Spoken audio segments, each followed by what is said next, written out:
Welcome to the GameRamble review for Days Gone, narrated by me, Dark Cloud.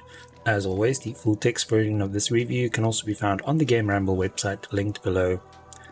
The TLDR of Days Gone is that you roam around a post-apocalyptic Oregon as Deacon St. John, an ex-motorcycle club member trying to survive the aftermath of a virus outbreak that turned the population into violent zombie-like creatures. Deacon lost his wife during the outbreak, and the game picks up 2 years later as he goes on a crusade against the freakers, bandits, and everyone else who gets in his way. While Days Gone features most of the cliches found in other open-world titles, its compelling story, nail-biting combat, and beautiful environments make it worth playing through. It's also filled with enough additional content to keep players coming back for more. Gameplay receives a 9 out of 10.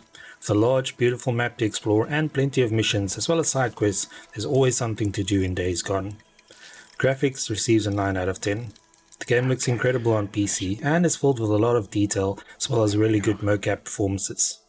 Sound receives an 8 out of 10. Sam Witwer steals the show as the voice of Deacon St. John, but the rest of the cast also delivers stellar performances and the rest of the audio lives up to expectations. The overall score for Days Gone is 8.7 out of 10. And now for the full review. Days Gone opens by introducing players to Deacon St. John, a member of the Mongrels Motorcycle Club, his wife Sarah, and best friend Boozer. The trio find themselves in the middle of the chaos that ensues after a pandemic turns people into violent zombie-like creatures. In the ensuing mayhem, Sarah is stabbed, and Deacon is desperate to get her to safety. While he manages to get Sarah to a helicopter heading for a refugee camp, Deacon opts to stay behind with a wounded Boozer, promising his wife that he will catch up with her later.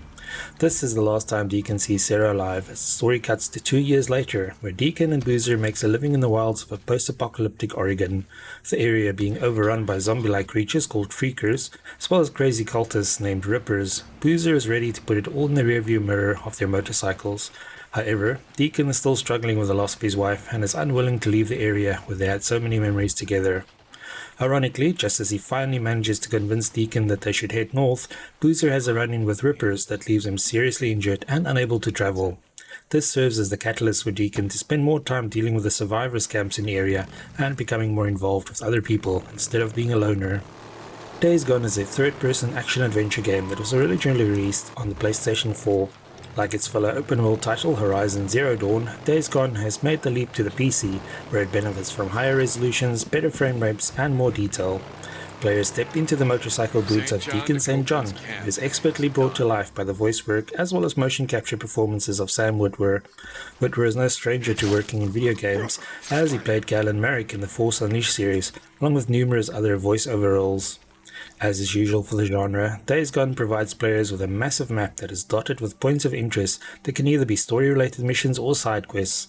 The map in question is set in the Pacific Northwest, which means the terrain varies from forests and deserts to mountains. Due to the size of the map, the best way to get around is the motorcycle, which also serves as Deacon's quick save point and mode of fast travel. However, the bike also requires fuel to keep going and can take damage, which must then be repaired with scrap. Both fuel and scrap can be found out in the wilderness, but it adds an extra layer of tension to the game as players must keep an eye on their bike to avoid getting stranded somewhere. Fortunately, both fuel and scrap respawn over time, which means players always know where to get more. The wilderness is a dangerous place, and it's not just freakers and rippers that can ruin Deacon's day. Various bandits and marauders are also roaming about, not to mention the mutated wildlife like crows, wolves and bears, all have a taste for human flesh. Thankfully, there are a few safe havens where Deacon can stop by to rest, refuel and resupply. These settlement camps also have missions for Deacon to complete, which increases their trust level and in turn the quality of their shops. Selling meat harvested from wild animals or the ears of slain freakers to camps earn Deacon camp credits, which can be spent upgrading his bike and stocking up for missions. Once Deacon leaves one of the camps, there are several different things to do out in the wilds.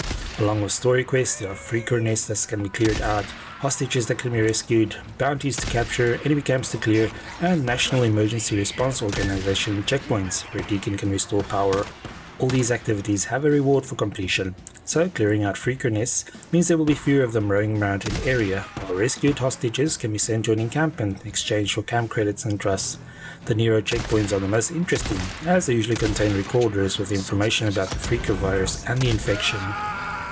During missions, Deacon can go in guns blazing or take a more stealthy approach. The latter works well when dealing with humans, but taking on hordes of zombies is a different matter. Fortunately, Deacon can find and craft a variety of throwables and traps that can help even the odds in his favor. Before taking on one of the massive hordes in the game, it's advisable to first set up a few traps and craft as many napalm molotovs as possible before provoking the freakers. Individually, they're not too tough, but when chasing players in hordes of hundreds, things can go pear-shaped very quickly. These battles are some of the most intense in the game, and makes for nail-biting encounters.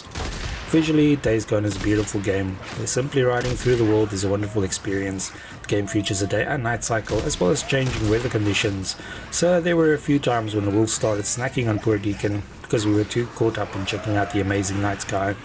While it contains a lot of the usual open world cliches, the map is truly impressive and a lot of fun to explore. The level of detail in a PC with the right hardware is incredible, and the game optimization also appears to be really good. Days Gone also delivers the kind of audio quality that one would expect from a big budget title. As mentioned earlier, Sam Witwer knows his stuff and manages to turn Deacon from a taciturn loner into a character who steps up when he is needed. The game features plenty of flashbacks of happier times between Deacon and Sarah, which shows why he is so lost without his wife. The story does take quite a while to really open up, and with so many distractions in between, it can be hard to follow at times. Despite the great work by Sam Witwer, the protagonist can also come across as a little unhinged at times, as he loves shouting out his love for murdering those who wronged him. Deacon also has the habit of arguing with voice recordings and radio messages, which is quite funny, but might not endear him to everyone. The supporting cast, which includes William Gray in the role of Boozer, also delivers stellar performances. In addition, the music is a great match for the game, and it's clear that a lot of effort went into all the sound effects and ambient noises. Since it was originally a console game, Days Gone can be played with a controller, but we found a keyboard and mouse to be better suited for the shooting. Deacon can carry a primary and secondary weapon, along with a melee weapon and throwable items like molotovs or grenades. Players can switch between these with a weapon wheel, which also makes it easy to craft things on the fly, provided enough resources are available. On the other hand, we found a controller to be more comfortable for driving the motorcycle, so ended up switching between the two control methods on the fly while playing the game. Deacon has a stamina meter which can be depleted while running, and this is not something you want to happen while being chased by a large horde. Fortunately, he also has a focus ability that can be activated to slow down time for a bit. This is useful for quickly crafting something, accurately focusing on an enemy or flammable object, and so on. Outside of combat, the focus mode is used in predefined spots to track allies or enemies by following their footprints. Days Gone is quite a lengthy game, and even just completing the story mission should keep players busy for ages. The optional quests can become repetitive, but add some variety between the story missions and have benefits. Completing the game also unlocks the New Game Plus mode, which starts a new playthrough but with all skills, weapons, trust levels and camp credits, as well as upgrades and crafting recipes that players have unlocked transferred. The game also features survival mode, which takes away features such as the minimap, fast travel and so on for a more immersive experience. Finally, the game features 12 challenges that can be played outside the main story mode. These challenges have their own rankings and medals, as well as unlocks that are beneficial in the story mode. Overall, Days Gone is a great game that features everything fans of open world titles expect from a genre. It's not going to convert players who are not fans of the genre though, and the protagonist also won't appeal to everyone, especially if they don't spend enough time with the story to see a different side of him. We thoroughly enjoyed our time with the game, and the whole premise, which feels like The Walking Dead meets Sons of Anarchy, felt more unique than other generic open world titles with zombies. In addition, the PC version of the game feels like actual effort went into delivering a great experience, instead of just a quick and dirty port. Thank you for joining me for this Days Gone PC review. Remember to like, subscribe and share. Until next time.